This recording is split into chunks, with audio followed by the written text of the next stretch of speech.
Prime Minister Justin Trudeau speaking to reporters in Richmond Hill. Let's listen in. How important personal support workers are to our healthcare system, to our care system. They were there for the most vulnerable during the pandemic. They continue to be there through extremely difficult times. The challenges they're facing is stretching them and burning them out, and we need to do a better job of stepping up as governments to make sure that we're giving them the support and respect that they need. That's why we've put forward $1.7 billion towards raising their minimum rates to $25 an hour, which is pretty much the bare minimum that they're going to be able to continue doing their job in. But we also need to make sure we're improving their working conditions. That's why we put out a study last month on minimal conditions in long care homes across the country, because we know that working conditions dictate conditions of care. And how we support the personal support workers who do this incredible work right across the country really, really matters. We also need to do better around retention and looking for retirement benefits for them as well. These are things that the federal government will be there for, but we will also be working on with the provinces. And I'd actually take a moment to encourage all politicians at all different orders of government to take time to sit down with personal support workers like I got to today, to hear the stories, to hear directly how much they care about the people they serve and about the grandparents of all of us that they take care of in situations that are extremely precarious and not there for them. J'ai pu passer un peu de temps aujourd'hui à Richmond Hill avec des préposés aux bénéficiaires pour voir à quel point ils sont là pour servir les plus vulnérables dans notre société. On sait à quel point la pandémie a été difficile. In our society, and I heard how difficult the pandemic was for them. I was able to hear directly from workers about the challenges they face. This is why we put forward $1.7 billion to help increase minimum pay to $25 an hour. We also discussed working conditions and opportunities for retirement.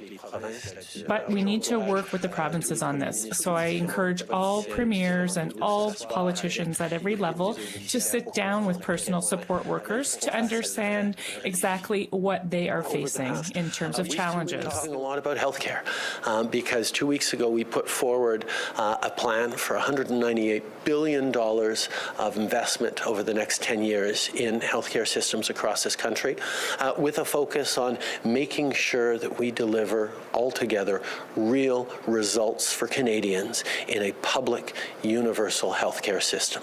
These are things that really matter to Canadians. Canadians take pride in our healthcare systems, but they also know they're not hitting the level that Canadians should and could expect from their systems. That's why the 4 areas that we're focused on investments with the provinces and improvements with the provinces are access to primary care doctors.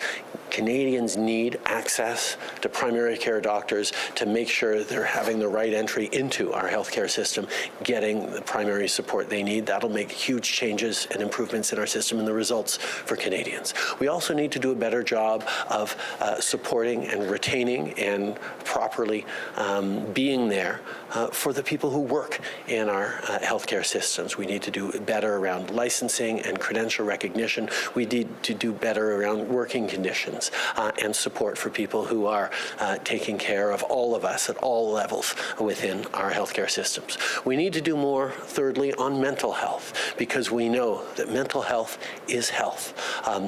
A number of years ago, we invested $5 billion over 10 years to the provinces on healthcare. We've continued to step up with investments around healthcare, but we know as well that healthcare must be woven through the rest of the healthcare system. Mental health must be woven through the rest of the healthcare system because it affects everything from the workers to the patients to everyone who is supporting people going through difficult procedures. Finally, we're there for better data and better information collection. Canadians need to be able to have confidence that their medical files are complete and accessible by the specialists or emergency room doctors they see. And we need to make sure that we're seeing clearly the results right across the country that we're investing in and getting better results from our healthcare system. So there's a lot to do, but there's a lot we're going to continue to do together. And I just really want to thank the leadership at SEIU, but also those personal support workers and all healthcare workers across the country for continuing to step up to be there for Canadians, and we will do everything we can to be there for you, like you are there for our most vulnerable. On a aussi fait une couple de semaines des investissements, annoncé des investissements. Announced some investments in our health care system to deliver results for Canadians. This includes greater access to family doctors, more assistance for mental health services, and that is for everyone who works in our healthcare system. In addition, better information and data that we can use to build good outcomes in our healthcare system. There's still work to be done, but we are here to partner with the provinces in order to deliver best outcomes for Canadians because they need that and what they deserve. Thank you. I'm ready for questions. Merci, Premier Ministre. We have 10 minutes for questions from media. CBC, à vous la parole. Good morning, Prime Minister. Simon Dingle from CBC. Good to see you again, sir. What can you do to restrict access to migrants who are trying to cross into Canada at Roxham Road? For years, we have been focused on closing Roxham Road. The challenge is not to say, oh, we should close it. The challenge is how to close it, how to make sure that people aren't choosing to cross irregularly into Canada, to protect the integrity of our immigration system, but also stay true to the values that we have. It would be unfortunate to put up barricades and close Roxham Road only for border crossings to open up elsewhere along the 6,000 or so kilometers of border that we have with the United States. The way to close Roxham Road is to renegotiate the Safe Third Country Agreement with the United States, which is something that we've been working on for many months now. We're making real progress, but until we manage to do that, we need to continue to support our immigration system. We need to make sure that the resources are there, particularly for the province of Quebec, that has been stepping up significantly in accepting people fleeing for a better life, people crossing irregularly. And we will continue to be there for Quebec. We will continue to be there for our international obligations, and we will continue to be there to try and make sure that we have a safe and secure and rigorous immigration system. Follow-up. Je vois la même réponse en français pour Radio-Canada aussi. Oui. Merci, Simon. Thank you, Simon. Ce qu'on veut depuis plusieurs années. What we have been seeking for many years is to close Roxham Road. The issue is not should we do it, the question is how are we going to do that? Because putting up barricades at Roxham Road will simply push people to cross over elsewhere, somewhere along the 6,000 kilometers of border that we have with the United States. What we need to do is renegotiate the Safe Third Country Agreement.